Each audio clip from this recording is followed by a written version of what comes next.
Il est vrai que l'ADN d'Intercycle, c'est de faire des vidéos par les élèves pour les élèves.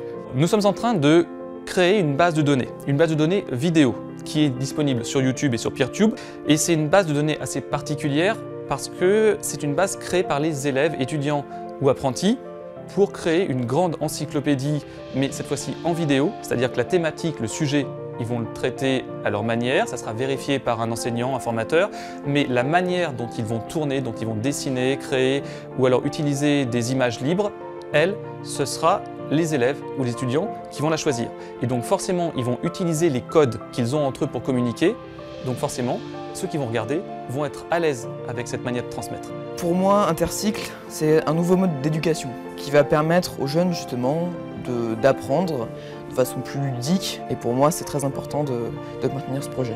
Le thème, aujourd'hui, vous le savez, de toute façon, c'est les atomes. C'est-à-dire les atomes de l'Antiquité, c'est-à-dire qui a inventé les atomes, etc. Grosso modo, c'est pas très compliqué. Jusqu'à aujourd'hui, comment vous définiriez ce que c'est qu'un atome et comment surtout vous le montreriez à vos potes pour qu'ils comprennent comment ça marche. Là, on travaille sur l'histoire des atomes, comment ça s'est passé, comment ça a commencé, un peu comment c'est composé aussi. On travaille sur le cadre de la vidéo, donc comment on va mettre tout ça en place, les caméras, s'il faut quelqu'un qui présente la vidéo ou quelqu'un juste une voix off avec après quelque chose qui va défiler par-dessus au montage. Je fais partie de la partie recherche des informations pures pour après le transmettre au script et participer à la création du script pour écrire l'histoire. Intercycle, c'est surtout une association qui a pour vocation de lutter contre l'ennui qui s'installe en classe, de lutter contre le décrochage scolaire en proposant aux élèves une autre façon de travailler. Ça permet d'avoir un but, d'avoir un projet à réaliser, de se sentir utile aussi. Et puis apprendre aussi de son travail.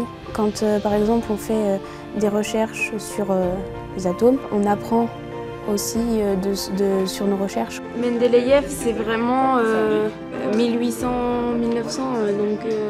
Quand on a commencé Intercycle, la première vidéo que j'ai faite, c'est grâce à ça que j'ai su que je voulais me lancer dans le cinéma après. Ça sert aussi des deux côtés, aussi bien celui qui fait que celui qui va regarder. Ce que peut nous apporter le prix, c'est de la visibilité pour pouvoir aller parler aussi avec le rectorat ou avec d'autres institutions. Le fonds Maïf, pour toi, ça représente quoi, du coup, le prix qu'on vient d'avoir?